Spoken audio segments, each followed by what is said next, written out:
श्री ज्योतिबा देवदर्शन करून परत गावी जाणाऱ्या दुर्ग मानवाड येथील अरुण गुरव या पुजाऱ्याचा शिंगणापूर येथील पंचगंगा नदीत बुडून मृत्यू झाल्याची घटना घडली आहे।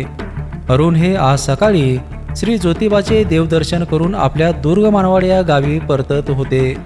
वाटेत शिंगणापूर पंचगंगा नदीच्या बंधाऱ्यावर ते आंघोळीसाठी थांबले। सध्या पंचगंगेची पाणी पातळी वाढली असल्याने अरुण यांना पाण्याचा अंदाज आला नाही। पोहत काठावर परत येत असताना ते पाण्यात बुडाले। जिल्हाधिकारी आपत्ती व्यवस्थापन पथकाने अरुण याचा मृतदेह शोधण्यासाठी दिवसभर शोध मोहीम राबवली आहे। त्यांच्या मृत्यूची बातमी समजताच नातेवाईक आणि स्थानिक ग्रामस्थांनी नदी काठावर गर्दी केली होती। अरुण हे दुर्ग मानवाड येथील पुजारी असून त्यांच्या पश्चात 2 मुले, पत्नी असा परिवार आहे।